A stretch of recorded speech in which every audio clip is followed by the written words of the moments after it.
Նրան տապանում հյուրընկալել եմ քաղաքական գիտությունների դոկտոր հրապարակախոս Արկադի Վարդանյանին, պարոն Վարդանյան, շնորհակալ եմ հրավերն ընդունելու համար։ Բարև ձեզ, շնորհակալ։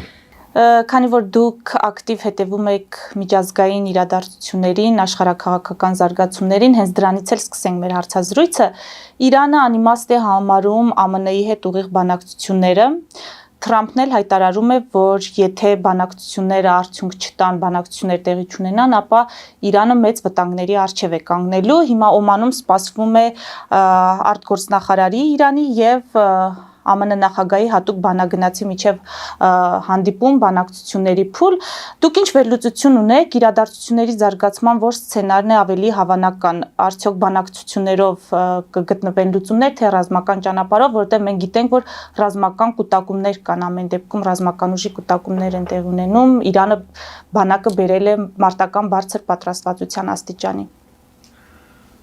Դե ընդհանուր առմամբ պետք է ասեմ, որ աշխարհը այն աստիճան է ալեկոծված հիմա, որ դժվար է որևէ ինչ-որ համաձայնության գալ, որևէ ենթադրություն անել, որևէ կանխատեսում ունենալ, որովհետև իրավիճակը փոխվում է ոչ թե օրը մեկ, այլ արդեն ժամը մեկ։ Թրամփը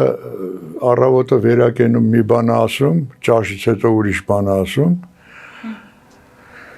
քնելուց առաջ էլ լրիվ ուրիշ բան ասում։ Այնպես որ շատ դժվար է, անկանխատեսելի է, էլի։ Բայց ամեն դեպքում այդ ալեկոծված վիճակը իհարկե վաղ թե ուշ պետք է հանդարտվի, եւ ես չեմ կարծում, որ կարծում եմ, որ նաեւ կհանդարտվի մեր տարածաշրջանում եւ մեր բարեկամ երկիր Իրանի հետ կապված հարցերում նույնպես։ Դե ես կարծում եմ, որ Իրանը այս պահին ճիշտ է մտածում, որ Միացյալ Նահանգների հետ որևէ բանակցություն վարելը անիմաստ է, որովհետև իրանք տեսնում են ինչ է կատարվում, ինչպես է իրեն պահում Թրամփի վարչակազմը, բայց ամեն դեպքում Օմանում իհարկե հանդիպում տեղի ունենալու, ինչի մասին են խոսելու, դժվար է ասել։ Իրանին հարվածել է այնքան էլ հեշտ բան չի, Իրանը հզոր պետություն է, հսկայական տարածք ունի, մոտ 90 միլիոն բնակչություն ունի, բավականին լավ զինված է եւ այլն, այսինքն սա շատ վտանգավոր է եւ հղի է բավականին մեծածավալ, լայնածավալ պատերազմով, այնպես որ Միացյալ Նահանգները շատ երկար կմտածի նախքան ինչ-որ հզոր հարված հասցնելը Իրանին։ Դե մենք իհարկե անտարբեր չենք կարող լինել այդ իրադարձությունների նկատմամբ, որտեղ Իրանը մեր այսօրվա վիճակում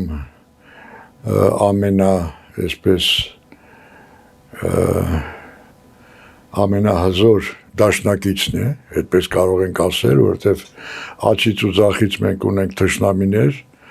հանձինս Ադրբեջանի եւ Թուրքիայի, հյուսիսի կողմից էլ անորոշ վիճակում գտնվող Վրաստանը,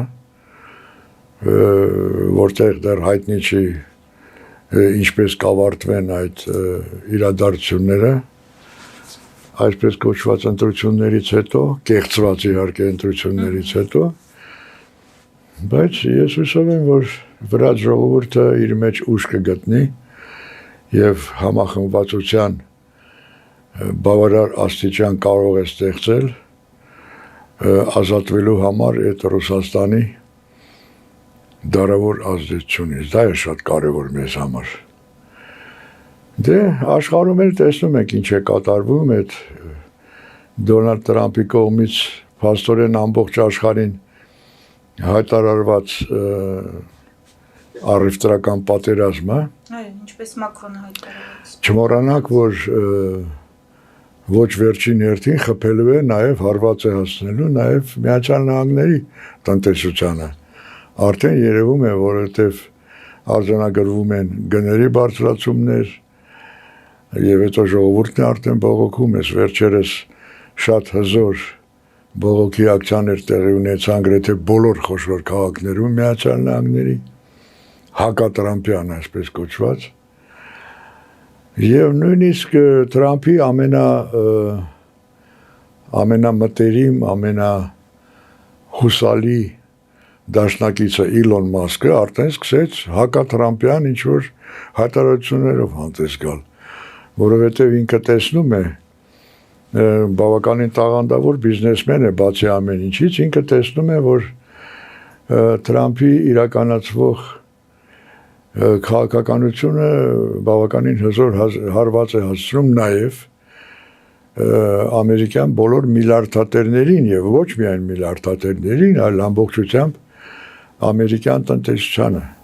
Լավ, ինչպես անվանել Թրամփի քաղաքականությունը, երբ այսպես անորոշ է ըստ տրամադրության են որոշումները ընդունվում։ Ինձ թվում է, որ այս ամենը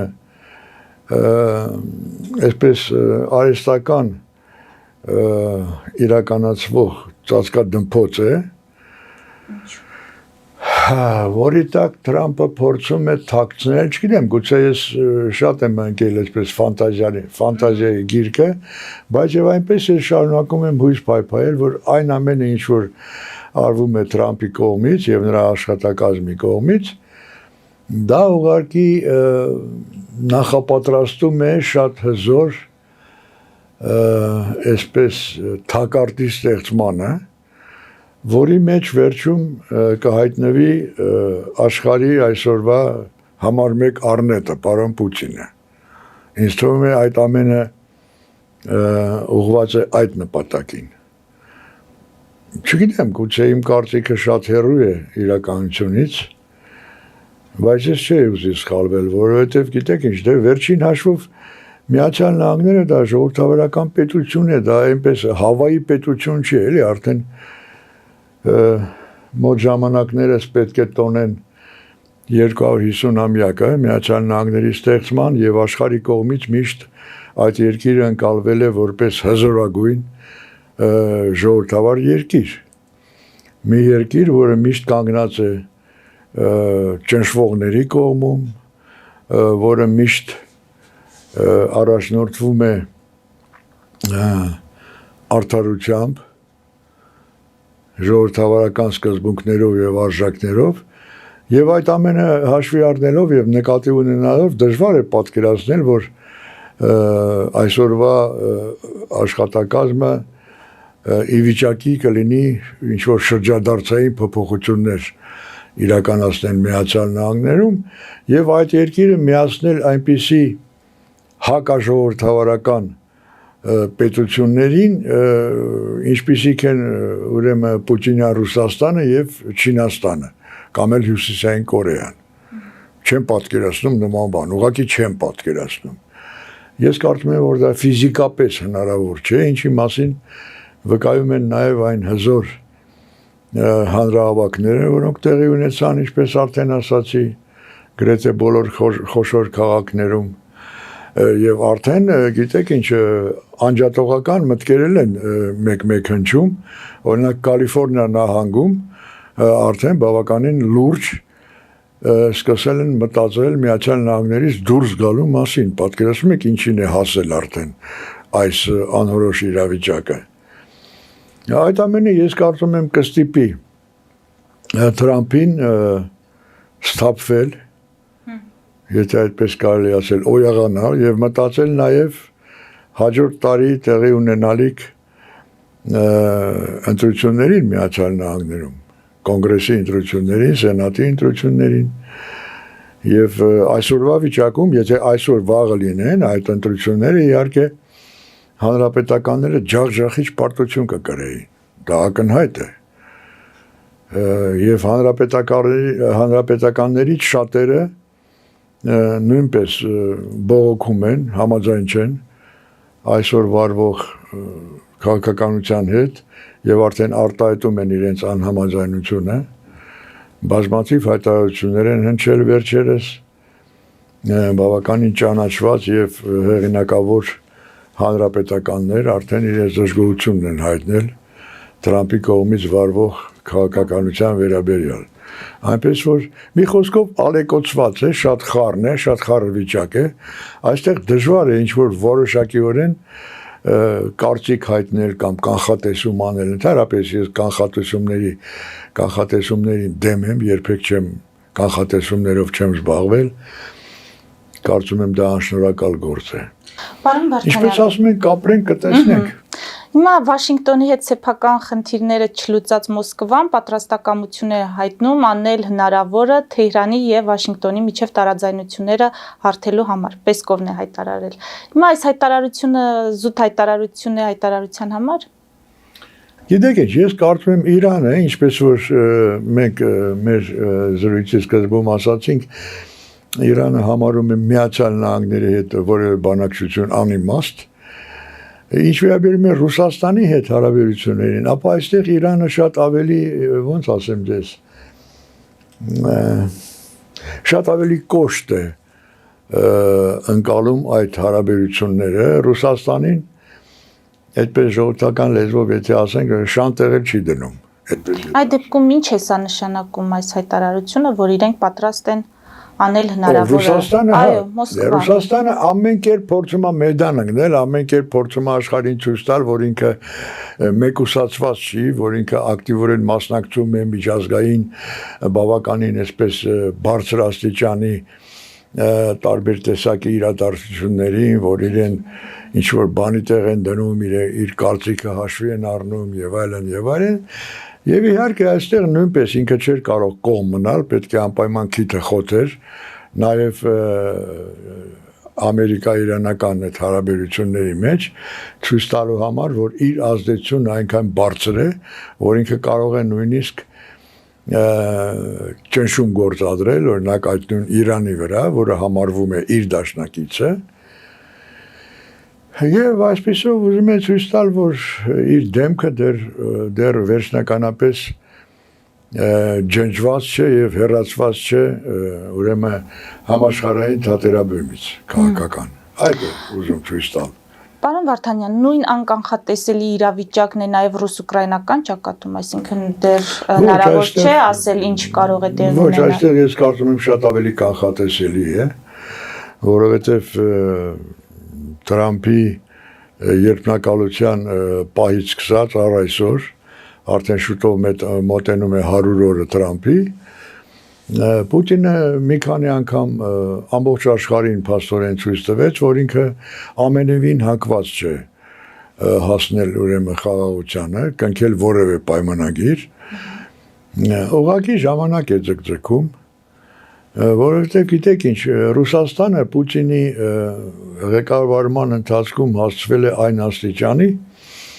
որ արդեն առանց պատերազմի Ռուսաստանը որպես պետություն այլևս չի կարող գոյություն ունենալ, որովհետև առանց պատերազմի տնտեսությունը արդեն միանգամից փլուզվելու է, որովհետև հիմա էլ տնտեսության հիմնական այսպես սյուները դա ռազմարտադրությունն է։ Ռազմարտադրություն եթե չլինի, ուրեմն տնտեսություն որպես այսպեսին նույնպես չի լինի։ Եվ ուրեմն Ռուսաստանը կփլուզվի ճիշտ այնպես, ինչպես ժամանակին փլուզվեց Խորհրդային Միությունը։ Այսինքն դրա համար Ռուսաստանի համար պատերազմը շարունակելը, անընդհատ նոր ինչ-որ օջախներ ստեղծելը, ռազմավտանգ օջախներ ստեղծելը դա շնչելու նման մի անհրաժեշտություն է Ռուսաստանի համար։ Այնպես որ այստեղ պարզ է արդեն ուղղակի Թրամփը ես չեմ պատկերացնում որքանով է արդեն չեմ ուզում այդ բառը օգտագործել, բայց ստիպված եմ օգտագործել, որքանով է հիմարացել, որ չի տեսնում, դա այն դեպքում, երբ որ ամբողջ աշխարհը դա տեսնում է, բոլորն են տեսնում։ Չէ, բայց նաև հայտարարում է, որ Մոսկվան է ձգձգում խաղաղության այդ գործընթացը։ Դե օրինակ ինչ արժի մենակ այդ 2 օր առաջ տեղի ունեցած այդ հանցավոր հարձակումը Կրիվոյ Ռոգի վրա։ 20 հոգի մահ զոհվեց, որոնցից 9 երեխաներ են։ Սա ուղղակի սարսափելի է։ Միթե Թրամփը չի հասկանում, թե ինչ է կատարվում իրականում։ Ով է այստեղ ագրեսորը, ով է այստեղ ագրեսորի թիրախը եւ ով է տուժողը։ Այն դեպքում, երբ արդեն 4-րդ տարին է, ամբողջ աշխարհը դա տեսնում է եւ գիտակցում է։ Բայց ես կարծում եմ, որ արդեն գիտեք ինչ, աշխարհի կողմից հակահարվածները, որոնք հասցվում են Թրամփի այսպես կոչված այդ տարիֆային քաղաքականության դեմ, արդեն իրենց ազդեցությունը տալիս են։ Եվ Չինաստանն է արդեն 34%-անոց տարիֆներ ուրեմն սահմանել Միացյալ Նահանգներից եկող ապրանքների վրա եւ Կանադան եւ Մեքսիկան, այսինքն այստեղ արդեն հակահարվածները զգացվում են եւ ինչ վերաբերում է ռուս-ուկրաինական պատերազմին, ապա այս ասպարեզում նույնպես շատ հզոր հակահարվածներ հենց իրենք Միացյալ Նահանգները իրենց կհասցնեն իրենց անհաշվենկատ քաղաքականության արդյունքում, որովհետև Ուկրաինան արդեն կարողացավ ստեղծել իր բավականին հզոր ռազմաարդյունաբերությունը, օրինակ այդ անօթաչու թռչող սարքերի ուրեմն ասպարեզում Ուկրաինան արդեն ճանաչվել է որպես աշխարհի ամենահզոր արտադրող երկիր է։ Բայց ռազմաարդյունաբերության զարգացումը բավարար է, որպեսզի Ուկրաինան կարողանա շարունակել պատերազմը այնքան, որքան Ռուսաստանը, չէ՞ որ դուք ասացիք Ռուսաստանի համար օդ ու ջրի պես անհրաժեշտ է այս պատերազմը։ Իհարկե, դուք իրավացի եք, իհարկե բավարար չէ, բայց չմոռանանք նաև Եվրոպայի աջակցությունը, որովհետև մենք տեսնում ենք, որ Թրամփի քաղաքականությունը արթնացրեց Եվրոպային։ Եվրոպան արդեն գիտակցեց, խորապես գիտակցեց, որ իր անվտանգության ապահովումը չպետք է շարունակի դնել Միացյալ Նահանգների ուսերի վրա։ Միացյալ Նահանգները բազմից արդեն հայտարարել են, որ քայլ առ քայլ դուրս են գալու Եվրոպային պաշտպանելու այդ իրենց դիրքից, տասնյակ տարիներ շարունակվող դիրքից, եւ Եվրոպան հասկանում է, որ արդեն իր պաշտպանության, իր անվտանգության հարցերը ինքը պետք է վերցնի իր ձեռքը։ Իսկ իր պաշտպանությունն ու անվտանգությունը առաջին հերթին կախված է Ուկրաինայից։ Այսօր Ուկրաինան առաջնային դերակատարություն ունի այդ հարցերի շուրջ, որովհետև եթե պարտվեց Ուկրաինան, ապա հաջորդ հարվածը կստանա արդեն Եվրոպան։ Ռուսները չեն թաքցնում, որ իրենք Ուկրաինային, այսպես կոչենք, խեղդելուց, վերջնականապես խեղդելուց հետո կարող են հարձակվել նաև Լեհաստանի, նաև Մերձբալթյան երկրների վրա։ Չի բացառվում դա։ Եվ պատահական չէ, որ առաջին հերթին Գերմանիան է դա շատ լավ գիտակցում եւ համապատասխան քայլեր է ձեռնարկում, որպեսզի կարողանա հզորացնել իրենց պաշտպանությունը, իրենց ռազմական կարողությունները, ռազմական ուժը եւ այլն։ Այսինքն այստեղ նույնպես մենք տեսնում ենք բավականին այսպես երևացող խմորումներ, որոնց արդյունքում ես կարծում եմ, որ վերջին հաշվով պատմության այսպես ուղին, որը անհերքելի է եւ հնարավոր չէ կանգնեցնել, շարունակվելու է նույն տրամաբանությամբ, նույն այն պատմական տրամաբանությամբ, որը ոչ ոք չի կարող հաղթահարել, այդ թվում նաեւ Պուտինը, այդ թվում նաեւ Տրամպը, ով ուզում է լինի։ Ես կարծում եմ, որ ամենայնպես այս տարին որոշիչ կլինի, 2025 թվականը շատ հարցերի պատասխանները տալու է, դրանում ոչ մի կասկած չկա։ Դե տեսեք, Ռուսաստանը տեսեք ինչ ջարքեր է գործադրում, արդեն հասել են այն հիմարության այն աստիճանին, որ պահանջում են իրենց պահանջների թվում նաև ներառել են այնպիսի պահանջ, որ ուրեմն Ուկրաինայի իշխանությունը լեգիտիմ չէ եւ անհրաժեշտ է Ուկրաինայում ուրեմն անցկացնել ընտրություններ։ Չնայած շատ լավ, բոլորը շատ լավ հասկանում են, որ առաջին ոչ լեգիտիմը հենց ինքը Պուտինն է, որտեղ արդեն 25 տարի է նստած է ուրեմն Ռուսաստանի ղեկին եւ Ռուսաստանը տանում է դեպի անդունդը, դա բոլորն են տեսնում։ Այնպես որ դե Ուկրաինային փառք ու պատիվ Ուկրաինային, ես իհարկե հիացած եմ ուկրաինական ժողովրդի այսպես քաջությամբ իրենց կամքով իրենց հայրենիքի նկատմամբ իրենց սերով իդեպ նկատենք, որ ոչ միայն էթնիկ ուկրաինացիներն են պայքարում Ռուսաստանի դեմ, այլ նաև էթնիկ ռուսներ, որոնք Ուկրաինայի քաղաքացիներ են։ Այդ ռուսներն են իրենց համարում ուկրաինացիներ, այսինքն Ուկրաինայի քաղաքացիներ եւ պաշտպանում են իրենց երկիրը։ Այստեղ գաղափարը շատ մեծ նշանակություն ունի, որովհետև ցանկացած պայքար, եթե չի ընթանում գաղափարի շուրջ, այդ պայքարը ոչ մի իմաստ չունի եւ ոչ մի հաղթանակի հասնել չի կարող։ Իդեպ վերադառնալով Հայաստան նշենք, որ մեզանում էլ նույնն է հիմա տեղի ունենում։ Նայեք, տեսեք, ընդդիմություն ասելով մենք ինչ ենք հասկանում այսօր։ Մենք չունենք ընդդիմություն։ Մենք փաստորեն ընդդիմություն չունենք եւ պատահական չէ, որ շատ մեկնաբաններ, շատ վերլուծաբաններ այդ ընդդիմություն բառը օգտագործում են բացառապես ճակերտներով, որտեվ սա իրականում ոչ թե ընդդիմություն է, այլ ինչ որ առանձին մարդկանց կամ առանձին խմբերի այսպես ձգտում հասնել իշխանությանը, որովհետև չեն իրականացվել եւ չեն կարողացել ժամանակին հասնել իրենց ամբիցիաներին։ Ամբիցիոզ են շատ բոլորը, որին վերցնում ես։ Առանձին եթե վերցնենք, մենք տեսնում ենք, որ ընդդիմության որևէ հատված ոչ մի ծրագիր չունի։ Ժողովրդին չի առաջարկում ոչ մի ծրագիր։ Ընդհանրապես ուրեմն քարկոծել նախկիններին, քարկոծել այսօրվա այսպես կոչված Նիկոլ Փաշինյանին եւ ասել, որ հեսա մենք կգանք ամեն ինչ կդզենք։ Ախր ոնց կդզենք։ Ամեն մի դզելը պետք է ինչ որ ծրագիր ունենա, ինչ որ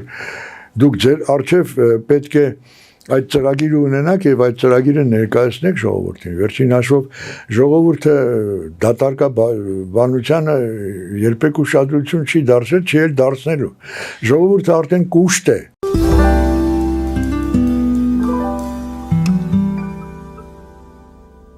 Jackpot հագուստի վաճառակենտրոնը վերաբացվել է Թահանգա քաղաքում։ Նոր տեսականի, նոր արժեքներով ու նոր զեղչերով։ Եվրոպական հագուստ եւ կոշկեղեն կանանց, տղամարդկանց եւ երեխաների համար։ Օծանելիք, ճամպրուկներ, պայուսակներ, գիշերանոցներ, գոտիներ եւ դրամապանակներ։ Մեծ ապրանքատեսականի, մեծ զեղչերով։ Համեցեք Jackpot Թահանգայում։ Հասցեն 7057 Foothill Boulevard։ Հեռախոս 818 813 2252։ Jackpot։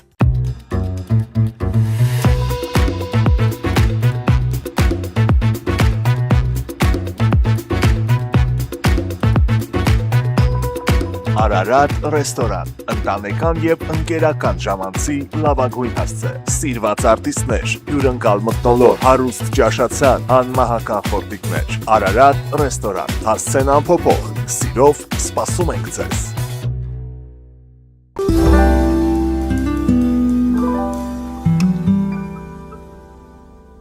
Պարոն Վարդանյան, շատ լավ տեղ եկաք, հիմա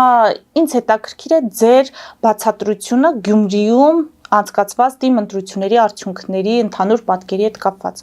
Ժողովուրդը ինչով բացատրել ժողովրդի ընտրությունը, երբ մեծ թվով մարդիկ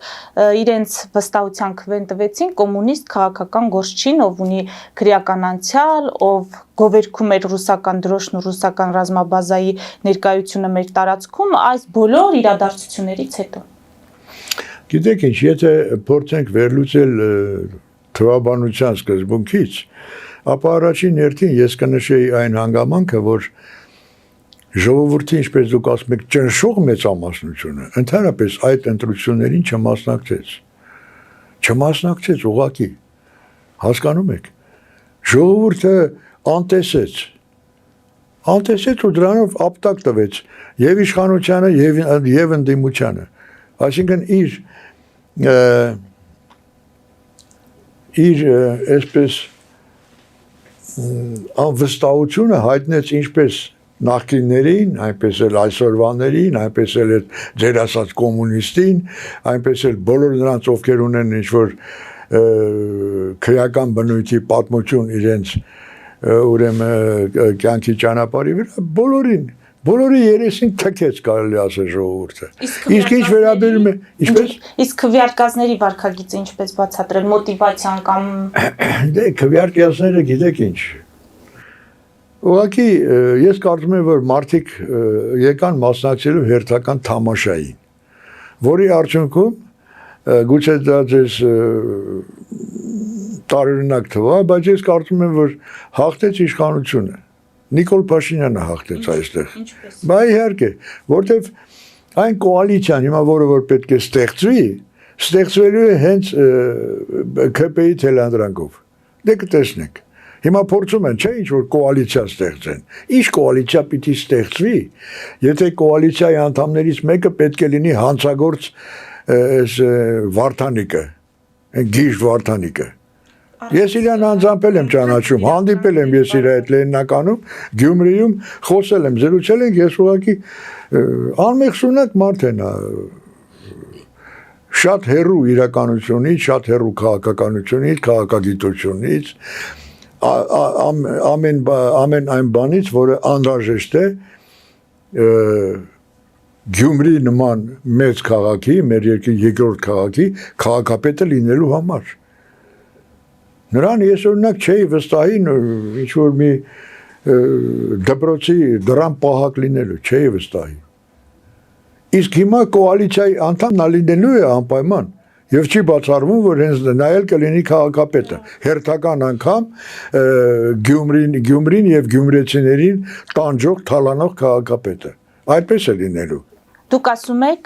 ի վերջո ԿՊ-ն է հաղթել, այսինքն դուք նկատի ունեք, որ Վարդան Ղուկասյանը եթե անգամ դառնա քաղաքապետ, նա ենթարկվելու է Նիկոլ Փաշինյանին։ Վարդան Ղուկասյանը շատ խելոք, հնազանդ կատարելու է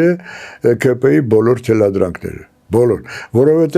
եթե նա չկատարի այդ թելադրանքները, ապա ԿՊ-ն նրան թույլ չի տա հանգիստ ու այսպես առանց որևէ խնդիրների շարունակել իր հանցավոր գործունեությունը։ Նա շատ լավ գիտի։ Այդ բանը նա շատ լավ է ուսումնասիրել եւ շատ լավ է գիտակցում։ Ցանկացած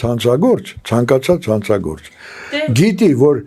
պետք է առաջին հերթին կապեր ստեղծել իշխանավորների հետ, իշխանության հետ։ Լինի դա ոստիկանապետ, լինի դա քաղաքապետ, լինի դա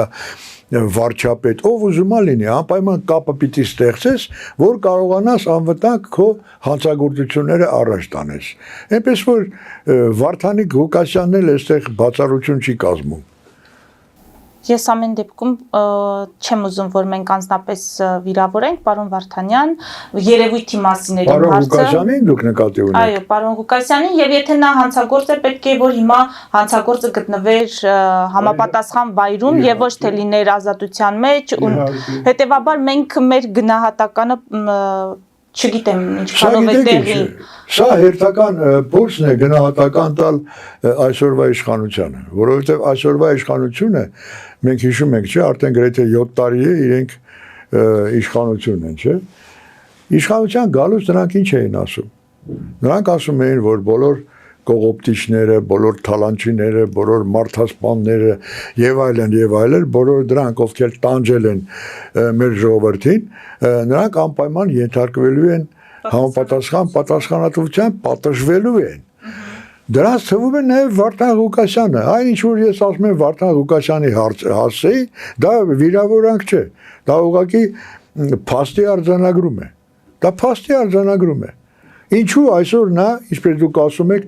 ճաղերի հետևում չի։ Այդ հարցը պետք է ուղղել նույն Նիկոլ Փաշինյանին, նույն այսօրվա մեր կառավարությանը, նույն մեր դատախազությանը։ Ինչու։ Այնքան հանցագործությունների միջով անցել, այնքան հանցագործություններ արել, ինքն էլ իր որդին էլ։ Հիմա ինչ է, նորից ինքը պետք է քաղաքապետ դառնա։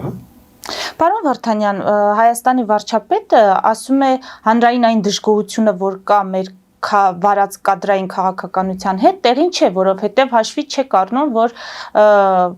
հանրապետության տարբեր բնակավայրերում մանկապարտեզներ, դպրոցներ կամ չկան, կամ կիսավեր վիճակում են եւ ֆիզիկական եւ բովանդակային իմաստով, այսինքն չենք տալի, չէ, հանրությունը չի տալիս կադրեր պատրաստված, որպեսզի իրենք իրենց տեղը գտնեն կառավարությունում։ Սա արդարացում է ընդամենը սեփական